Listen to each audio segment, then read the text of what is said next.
찬양 감사합니다. 주님 이 땅에 오실 그날까지 믿음의 경주를 열심히 달려가시는 모든 성도님들 되시기 바랍니다. 귀한 찬양 감사합니다.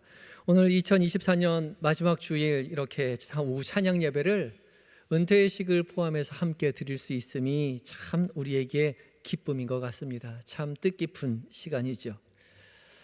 처음 시작도 중요하지만 사실 더 중요한 것은 마지막을 어떻게 맺느냐가 중요합니다. 처음 시작은 누구나 포부를 갖고 열심히 시작할 수 있죠. 그러나 우리가 잘 아는 사자성어가 있죠. 작심삼일이라고요. 누구나 한번 포부를 갖고 시작하지만 그러나 끝까지 그 포부를 이어가는 사람은 많지 않습니다. 작심삼일, 마음먹은 것 3일 유지하는 것조차 어렵죠. 그래서 어떤 분이 그런 이야기 하시더라고요. 3일에 한 번씩 마음을 먹으면 된대요. 그러면 작심삼일을 잘 끝까지 유지할 수 있다고 하더라고요. 쉽지 않습니다. 그런데요, 그래서 오늘 은퇴 예식의 자리는 우리 처음 임직받았던 임직 예식의 날보다 훨씬 더 의미가 있는 날이 되는 것 같습니다. 정말 하나님께서 이 은혜를 주셔서 지금까지 맡겨진 사명 기쁨으로 감당할 수 있게 되었던 것이요. 이 기쁘고 즐거운 날에, 이 아름다운 경주를 마친 날에 하나님께서 우리에게 뭐라고 말씀하시는지 짧게 말씀을 함께 나누고자 합니다. 오늘 봉독한 말씀은 믿음의 아들 디모데에게 바울이 보낸 편지이죠. 디모데 후서니까 두 번째 편지입니다. 바울은 총 2번 감옥에 갇혔었는데 첫 번째 감옥에 갇혔을 때는 사실 감옥이라고 하기는 좀 다른 그런 곳이었습니다. 가택연금 정도죠. 많은 사람들을 집으로 초대해서 복음의 이야기도 나눌 수 있었고 성경도 공부할 수 있었고요. 몸이 자유로웠습니다. 그런데 두 번째 갇혔을 때는 그렇지 않았죠. 다른 죄수들과 똑같이 착고를 차고 차가운 감옥에서 살아야만 했습니다. 다른 사람들도 자유롭게 만날 수 없었죠. 바울은 이제 곧 자기에게 맡겨진 사명이 이제 곧 끝이 난다는 사실을 짐작하고 있었던 것이죠. 그래서 이런 상황 속에서 바울은 믿음의 아들이었던 디모데에게 두 번째 편지를 보내고 있죠. 6절 말씀을 함께 읽어볼까요? 6절입니다. 6절 말씀 시작. 전제와 같이 내가 벌써 부어지고 나의 떠날 시각이 가까웠도다. 바울은 전제와 같이 내가 벌써 부어졌다라고 말합니다. 전제와 같이라는 이 전제는 하나님 앞에 제사를 드릴 때에 포도주를 쏟는 것을 말합니다. 희생제사를 드릴 때에 포도주를 함께 쏟아서 내는 민수기 15장에 하나님께서 말씀하신 명령하신 제사의 한 방법 중에 하나인 거죠. 전제와 같이 자기 자신이 포도주를 붓듯이 이제 몸을 다 드렸다는 거죠. 전제와 같이 내가 벌써 부어졌다, 내가 부어졌다라고 이야기하는데 헬라어 성경을 보면 이 내가가 맨 앞으로 나와 있습니다. 사실 헬라어는 주어가 필요 없어요. 동사에 시제가 다 나와 있기 때문에, 격이 다 나와 있기 때문에 따로 주어를 따로 쓰지 않습니다. 그런데 굳이 에고라는 주어를 맨 앞으로 썼어요. 그리고 맨 앞으로 갖다 놓았죠. 왜요? 강조하려고요. 다른 사람도 아니고 내가 전제와 같이 벌써 부어졌다라고 말하는 거죠. 벌써 이런 날이 올 줄 몰랐죠. 나에게 이런 날이 올 줄 몰랐던 거예요. 남들 얘기인 줄 알았지 열심히 사역하면 하다 보니까 벌써 내가 전제와 같이 부어질 날이 나에게 왔다는 거죠. 정말 시간이 빠르죠. 2023년 처음 시작한 건 얼마 되지 않은 것 같은데 벌써 2023년이 훌쩍 지나가 버렸단 말입니다. 마찬가지이죠. 우리 오늘 은퇴하시는 믿음의 선배님들, 처음 임직받을 때가 엊그제 같은데, 그죠?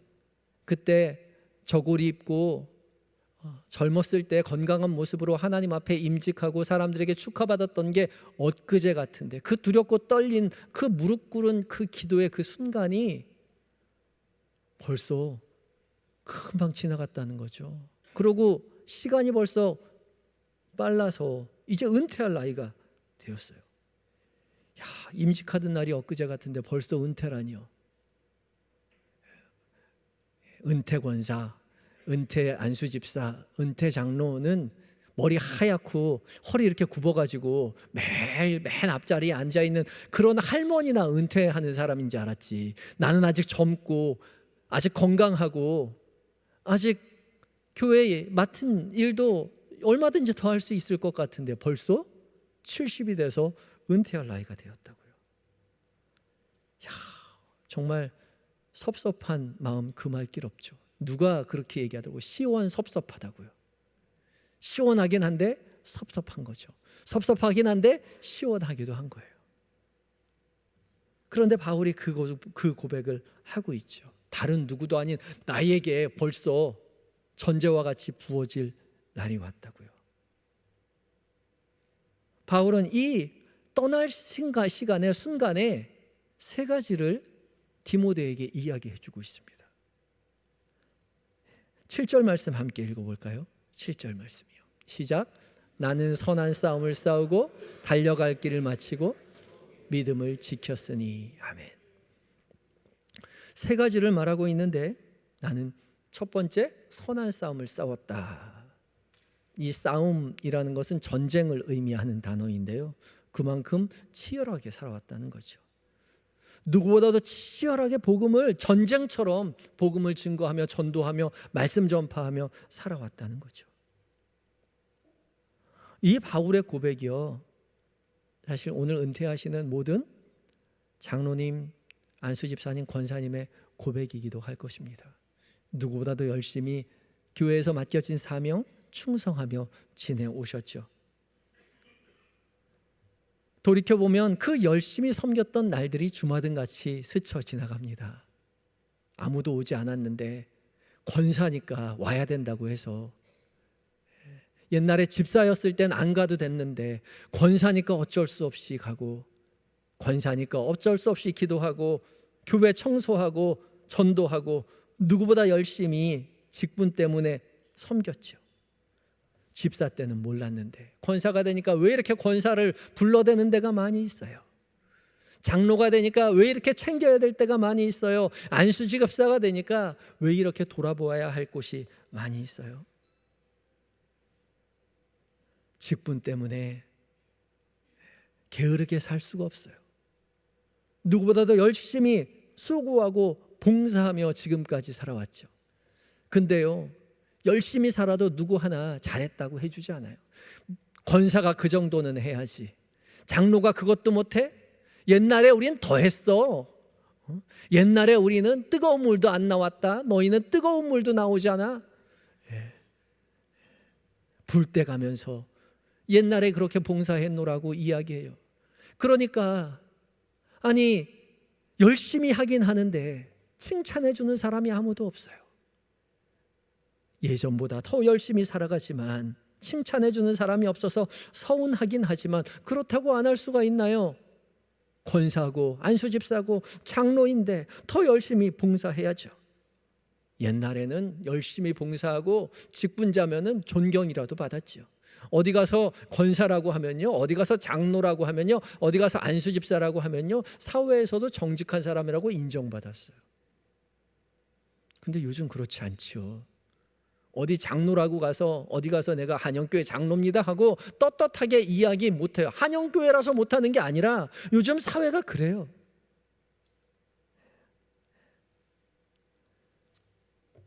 그렇다고 해서 봉사 안 하나요? 아니요. 교회에 가면 장로님이시니까, 권사님이시니까, 안수집사님이시니까 열심히 교회 오시라고 계속해서 이야기하시죠. 봉사는 봉사대로 하고 존경은 존경대로 못 받는 그런 힘든 자리가 되어버렸어요. 그런데요, 돌이켜보니까 그 자리가 소중하더라는 거죠. 그 권사의 자리가, 그 안수집사의 자리가, 그 장로의 자리가 참 소중하더라는 거예요.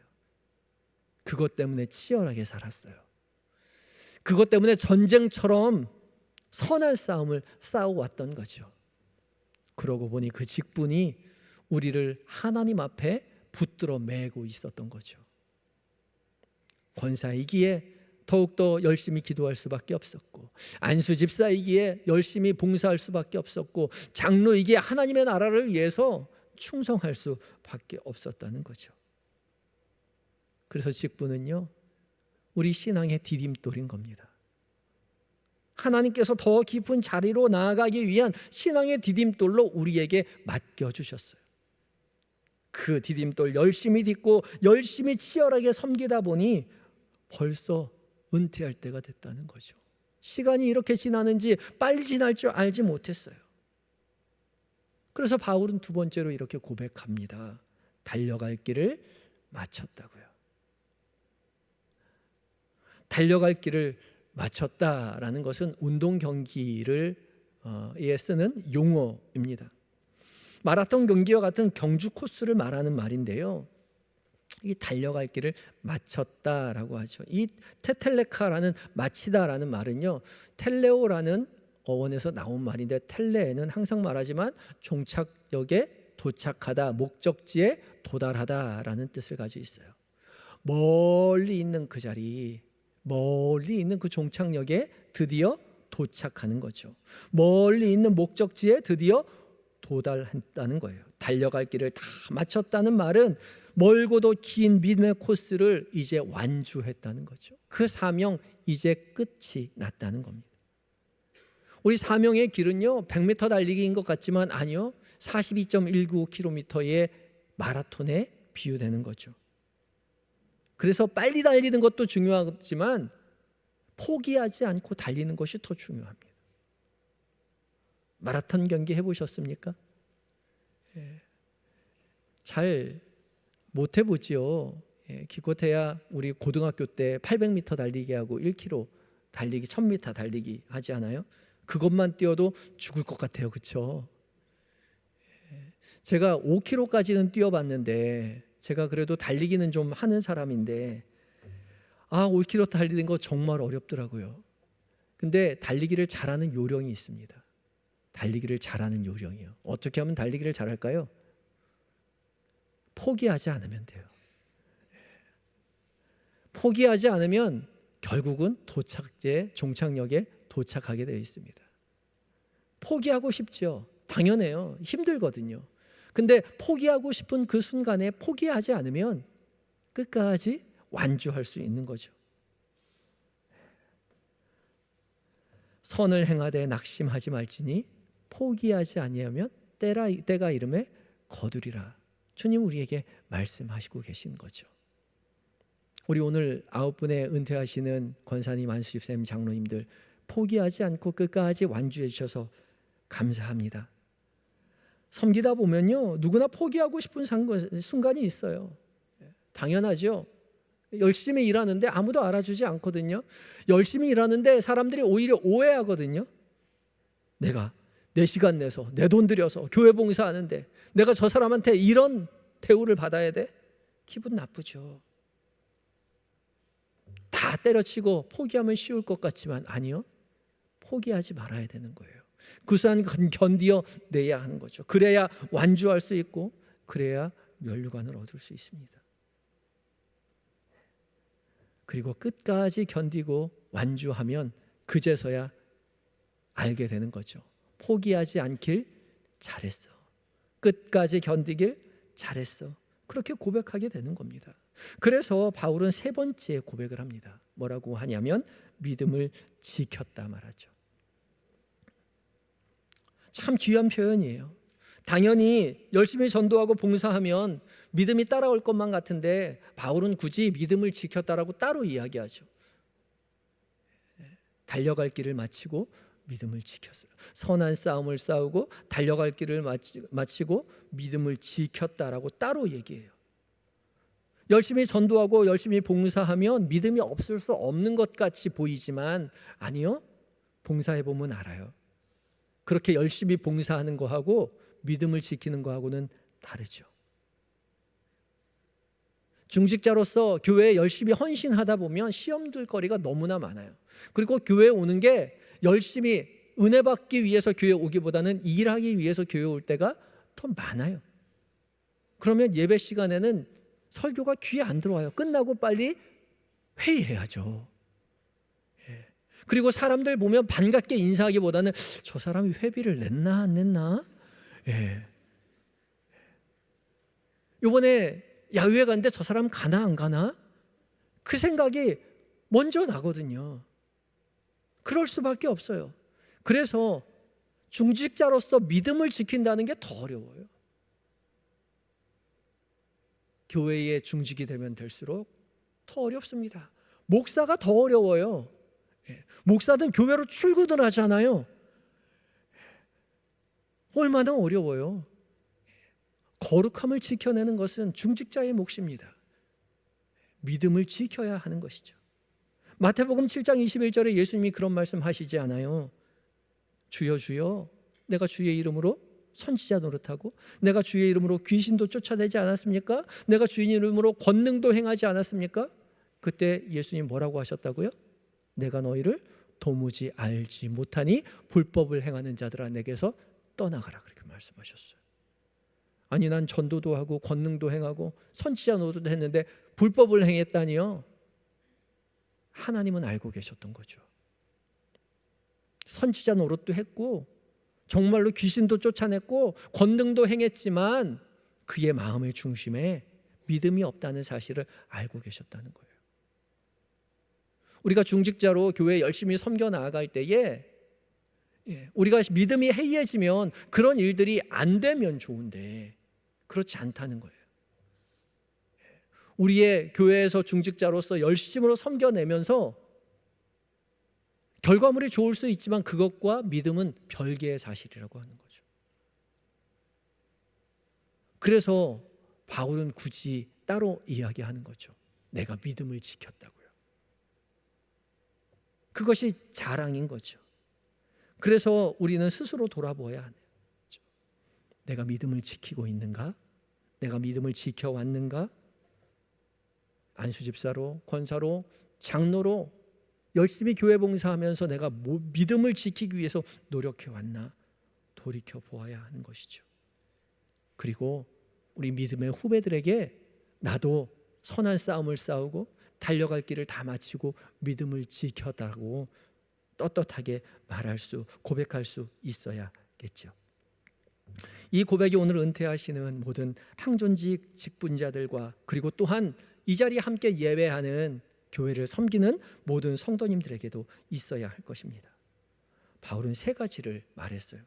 선한 싸움을 싸우고 누구보다도 열심히 치열하게 교회를 섬겨나갔고 또 달려갈 길을 마치고 먼 길을 왔지만 끝까지 포기하고 완주하였고 믿음을 지켰다. 이렇게 살아온 나에게 의의 면류관이 예비되었을 것이고 나뿐만 아니라 주의 나타나심을 사모하는 모든 자에게도 있을 것이다. 의의 면류관이 예비되었을 것이다 말하죠. 무엇이 예비되었다고요? 의의 면류관이요. 의의 면류관이 뭡니까? 2가지 의미를 가지고 있어요. 의라는 면류관일 수 있어요. 그리고 의로운 자에게 주어지는 면류관일 수 있죠. 2가지가 어떠한 것을 택하든지 세상과는 조금 다른 면류관일 거예요. 세상에서는 금면류관을 좋아하죠. 그런데 하늘 천국에서는 금면류관은 별거 없어요. 금은 천국에서 길 닦을 때 쓰는 거잖아요. 이렇게 생각해 보세요. 요즘 아스팔트, 이 시멘트로 면류관 만들어서 지금 이 세상에서 쓰고 다닌다고 보세요. 누가 부러워하겠어요? 우리가 천국 가서 금면류관 쓰고 다니면 아무도 안 부러워할 거예요. 아니, 저거를 왜 쓰고 다녀? 그러겠죠. 의의 면류관이요. 의로운 자에게 주께서 약속하신 세상 사람들이 알 수 없는 그 귀한 면류관을 주께서 우리에게 예비해 주셨다는 거죠. 그것을 바라보고 우리 모두 믿음의 길을 걸어가는 겁니다. 은퇴하셨지만 이제 우리의 신앙이 완전히 끝난 게 아니에요. 하나님 부르시는 그날까지 새로운 일이 주어집니다. 우리 은퇴하신 우리 믿음의 선배들한테 물어보세요. 이제 무엇 해야 되나? 잘 가르쳐 주실 거예요. 또 우리 오늘 은퇴하시는 또 중직자 여러분들은 지금 열심히 봉사하시고 섬기시는 항존직들에게 많은 것 가르쳐 주시기 바랍니다. 그리하여서 우리 모두가 주님 부르시는 그날까지 열심히 포기하지 않고 믿음의 경주를 끝까지 완주해서 우리 모두 믿음의 의의 면류관 쓰고 하나님 나라에서 만나는 복이 임하시기를 예수 그리스도의 이름으로 축복합니다. 다 같이 기도하시겠습니다. 주님, 우리를 주의 자녀 삼아 주신 것만도 감사한데 주님, 우리를 사명자라고 불러주시고 주께서 우리에게 그 아름다운 직분 맡겨주시니 감사합니다. 주님, 맡겨주신 그 직분 감당하며 지날 때에 주여 우리로 끝까지 믿음의 경주를 다하게 하여 주시옵소서.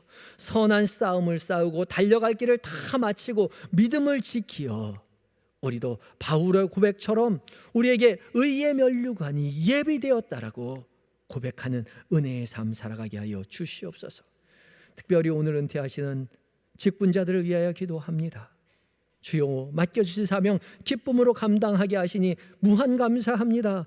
임직한 날이 엊그제 같은데 벌써 은퇴하게 되었습니다. 지금까지 열심히 섬길 수 있었던 것조차 모두 주님의 은혜임을 주님 고백합니다.